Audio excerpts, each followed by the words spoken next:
जय माता दी। मेरे सभी प्यारे दोस्तों, मैं लक्ष्मी शर्मा बड़ों को चरण स्पर्श, छोटों को प्यार और बराबर वालों को दिल से नमस्कार करती हूँ।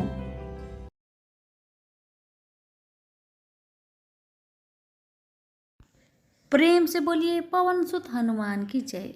आज सुनिए मंगलवार व्रत कथा। व्यास जी ने कहा, एक बार नैमिषारण्य तीर्थ में 80,000 मुनि एकत्र होकर पुराणों के ज्ञाता श्री सूत जी से पूछने लगे, हे महामुने, आपने हमें अनेक पुराणों की कथाएं सुनाई है।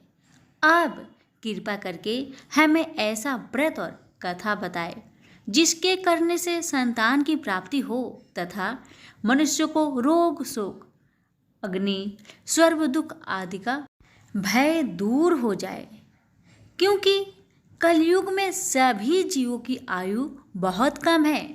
फिर इस पर उन्हें रोग चिंता के कष्ट लगे रहेंगे तो फिर वह श्री हरि के चरणों में अपना ध्यान कैसे लगा सकेंगे। श्री सूत जी बोले, हे मुनियों, आपने लोक कल्याण के लिए बहुत ही उत्तम बात पूछी है। एक बार युधिष्ठिर ने भगवान श्री कृष्ण से लोक कल्याण के लिए यही प्रश्न किया था। भगवान श्री कृष्ण और युधिष्ठिर का संवाद तुम्हारे सामने कहता हूँ, ध्यान देकर सुनो। एक समय पांडवों की सभा में श्री कृष्ण जी बैठे हुए थे।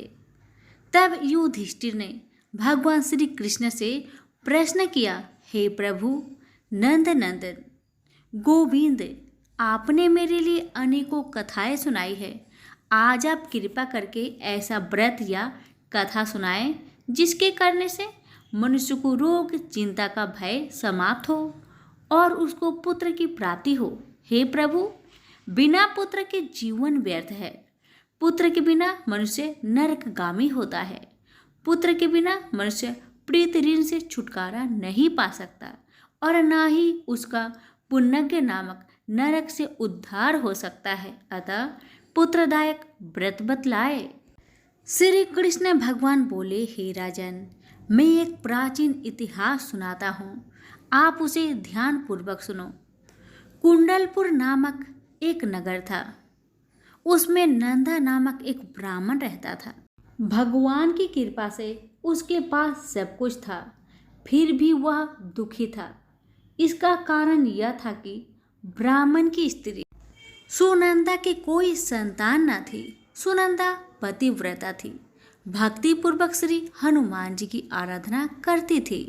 मंगलवार के दिन व्रत करके अंत में भोजन बनाकर हनुमान जी को भोग लगाने के बाद स्वयं भोजन करती थी। एक बार मंगलवार के दिन ब्राह्मणी गृह कार्य की अधिकता के कारण हनुमान जी को भोग न लगा सकी, तो इस पर उसे बहुत दुख हुआ। उसने कुछ भी नहीं खाया और अपने मन में प्रण किया कि अब तो अगले मंगलवार को ही हनुमान जी का भोग लगाकर अन्न जल ग्रहण करूंगी।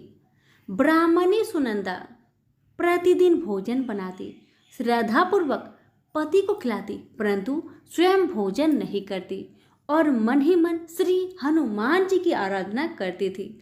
इसी प्रकार 6 दिन गुजर गए और ब्राह्मणी सुनंदा अपने निश्चय के अनुसार भूखी प्यासी निराहार रही। अगले मंगलवार को ब्राह्मणी सुनंदा प्रातः काल ही बेहोश होकर गिर पड़ी।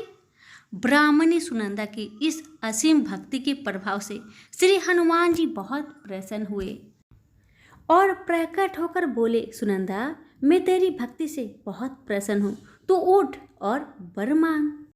सुनंदा अपने आराध्य देव श्री हनुमान जी को देखकर आनंद की अधिकता विह्वल हो श्री हनुमान जी के चरणों में गिरकर बोली, हे प्रभु, मेरी कोई संतान नहीं है, कृपा करके मुझे संतान प्राप्ति का आशीर्वाद दे, आपकी अति कृपा होगी।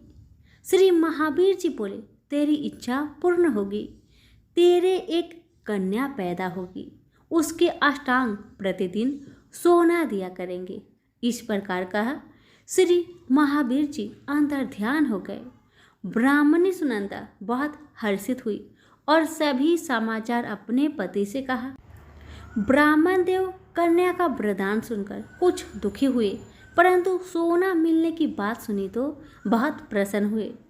विचार किया कि ऐसी कन्या के साथ मेरी निर्धनता समाप्त हो जाएगी। श्री हनुमान जी की कृपा से वह ब्राह्मणी गर्भवती हुई और 10वें महीने में उसे बहुत ही सुंदर पुत्री प्राप्त हुई। यह बच्ची अपने पिता के घर ठीक उसी तरह से बढ़ने लगी जिस प्रकार शुक्ल पक्ष का चंद्रमा बढ़ता है। 10वें दिन ब्राह्मण ने उस बालिका का नामकरण संस्कार करवाया।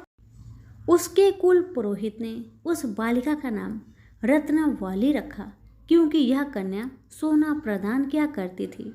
इस कन्या ने पूर्व जन्म में बड़े ही विधान से मंगल देव का व्रत किया था। रत्नावली का अष्टांग बहुत सा सोना देता था। उस सोने से नंदा ब्राह्मण बहुत ही धनवान हो गया। अब ब्राह्मणी भी बहुत अभिमान करने लगी थी। समय बीतता रहा। अब रत्नावली 10 वर्ष की हो चुकी थी।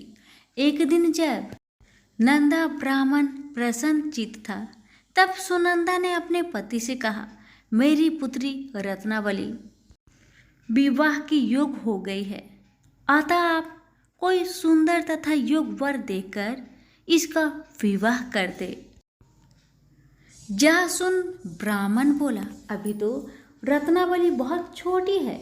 तब ब्राह्मणी बोली, शास्त्रों की आज्ञा है कि कन्या 8वें वर्ष में गौरी, 9 वर्ष में राहिनी, 10वें वर्ष में कन्या, इसके पश्चात रजवाला हो जाती है। गौरी के दान से पाताल लोक की प्राप्ति होती है। राहिनी के दान से बैकुंठ लोक की प्राप्ति होती है। कन्या के दान से इंद्र लोक में सुखों की प्राप्ति होती है। अगर हे पतिदेव रजवाला का दान किया जाता है तो घोर नरक की प्राप्ति होती है। इस पर ब्राह्मण बोला, अभी तो रत्नावली मात्र 10 ही वर्ष की है और मैंने तो 16-16 साल की कन्याओं का विवाह कराया है, अभी जल्दी क्या है। तब ब्राह्मणी सुनंदा बोली, आपको तो लोभ अधिक हो गया लगता है। शास्त्रों में कहा गया है कि माता पिता और बड़ा भाई रजवाला कन्या को देखते हैं तो वह अश्वही नरकगामी होते हैं। तब ब्राह्मण बोला, अच्छी बात है, कल मैं अवश्य ही योग वर की तलाश में अपना दूत भेजूंगा। दूसरे दिन ब्राह्मण ने अपने दूत को बुलवाया और आज्ञा दी कि जैसी सुंदर मेरी कन्या है वैसा ही सुंदर वर उसके लिए तलाश करो। दूत अपने स्वामी की आज्ञा पाकर निकल पड़ा। पंपई नगर में उसने एक सुंदर लड़के को देखा।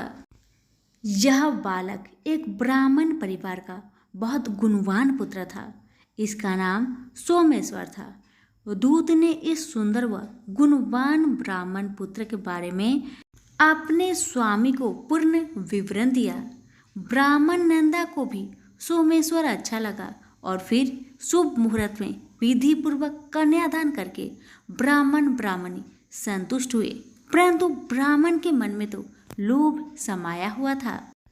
उसने कन्यादान तो कर दिया था, पर वह बहुत खिन्न भी था। उसने विचार किया कि रत्नावली तो अब चली जाएगी और मुझे इससे जो सोना मिलता था वह अब नहीं मिलेगी।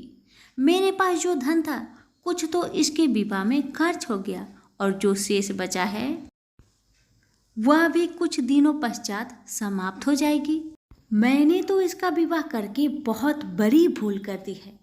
अब कोई ऐसा उपाय हो कि रत्नावली मेरे घर में ही बनी रहे, अपने ससुराल ना जाए। लोभ रूपी राक्षस ब्राह्मण के मस्तिष्क पर छाता जा रहा था। रात भर अपनी सैया पर बेचैनी से करवट बदलते बदलते उसने एक बहुत ही क्रूर निर्णय लिया। उसने विचार किया कि जब रत्नावली को लेकर उसका पति सोमेश्वर अपने घर के लिए जाएगा तो वह मार्ग में छिपकर सोमेश्वर का वध कर देगा और अपनी लड़की को अपने घर ले आवेगा, जिससे नियमित रूप से उसे सोना भी मिलता रहेगा और समाज का कोई मनुष्य उसे दोष भी नहीं देगा। प्रातःकाल हुआ तो नंदा और सुनंदा ने अपनी जामाई तथा लड़की को बहुत सारा धन देकर विदा कर दिया। सोमेश्वर अपनी पत्नी रत्नावली को लेकर ससुराल से अपने घर की तरफ चल दिया। ब्राह्मण नंदा महालोभ के भसीभूत हो अपनी मति खो चुका था। पाप पुण्य को उसे विचार न रहा था। अपने भयानक व क्रूर निर्णय को कार्य रूप देने के लिए उसने अपने दूत को मार्ग में अपने जामाई का वध करने के लिए भेज दिया था, ताकि रत्नावली से प्राप्त होने वाला सोना उसे हमेशा मिलता रहे और वो कभी निर्धन ना हो। ब्राह्मण के दूत ने अपने स्वामी की आज्ञा का पालन करते हुए उसके जामाई सोमेश्वर का मार्ग में ही वध कर दिया। समाचार प्राप्त कर ब्राह्मण नंदा मार्ग में पहुंचा और रोदन करती अपनी पुत्री रत्नावली से बोला, हे पुत्री, मार्ग में लुटेरों ने तेरे पति का वध कर दिया है। भगवान की इच्छा का आगे किसी का कोई वश नहीं चलता है। अब तू घर चल, वहां पर ही रहकर शेष जीवन व्यतीत करना। जो भाग्य में लिखा है वही होगा। अपने पति की अकाल मृत्यु से रत्नावली बहुत दुखी हुई। करुण क्रदन व रुदन करते हुए अपने पिता से बोली, हे पिताजी, इस संसार में जिस स्त्री का पति नहीं है उसका जीना व्यर्थ है। मैं अपने पति के साथ ही अपने शरीर को जला दूंगी और सती होकर अपने इस जन्म को, माता पिता के नाम को तथा सास ससुर के यश को सार्थक करूंगी। ब्राह्मण नंदा अपनी पुत्री रत्नावली के वचनों को सुनकर बहुत दुखी हुआ। विचार करने लगा, मैंने व्यर्थ ही जामाई का वध का पाप अपने सिर लिया। रत्नावली तो उसके पीछे अपने प्राण तक देने को तैयार है। मेरा तो दोनों तरफ से मरण हो गया। धन तो अब मिलेगा नहीं। जामाई वध के पाप के फलस्वरूप यम यातना भी भुगतनी पड़ेगी। यह सोचकर वह बहुत खिन्न हुआ। सोमेश्वर की चिता बनाई गई। रत्नावली सती होने की इच्छा से अपने पति का सिर अपने गोद में रखकर चिता में बैठ गई। जैसे ही सोमेश्वर की चिता को अग्नि लगाई गई, वैसे ही प्रसन्न हो मंगलदेव वहां प्रकट हुए और बोले, हे रत्नावली, मैं तेरी पति भक्ति से बहुत प्रसन्न हूं, तू वर मांग। रत्नावली ने अपने पति का जीवन दान मांगा। तब मंगलदेव बोले, रत्नावली, तेरा पति अजर अमर है, यह महाविद्वान भी होगा और इसके अतिरिक्त तेरी जो इच्छा हो वर मांग। तब रत्नावली बोली, हे ग्रहों के स्वामी, यदि आप मुझ पर प्रसन्न है तो मुझे यह वरदान दीजिए कि जो भी मनुष्य मंगलवार के दिन प्रातःकाल लाल पुष्प लाल चंदन से पूजा करके आपका स्मरण करे, उसको रोग व्याधि ना हो, सज्जनों का कभी वियोग ना हो, सर्प अग्नि तथा शत्रुओं का भय ना रहे। जो स्त्री मंगलवार का व्रत करे वह कभी विधवा ना हो। मंगलदेव तथास्तु कहकर अंतर ध्यान हो गए। सोमेश्वर मंगलदेव की कृपा से जीवित हो उठा। रत्नावली अपने पति को पुनः प्राप्त कर बहुत प्रसन्न हुई और मंगलदेव का व्रत प्रत्येक मंगलवार को करके व्रतराज और मंगलदेव की कृपा से इस लोक में सुख ऐश्वर्य को भोगते हुए अंत में पति के साथ स्वर्ग लोक को गई। तो प्रेम से बोलिए, मंगलदेव की जय हो। कथा अच्छी लगे तो लाइक शेयर जरूर करें। धन्यवाद।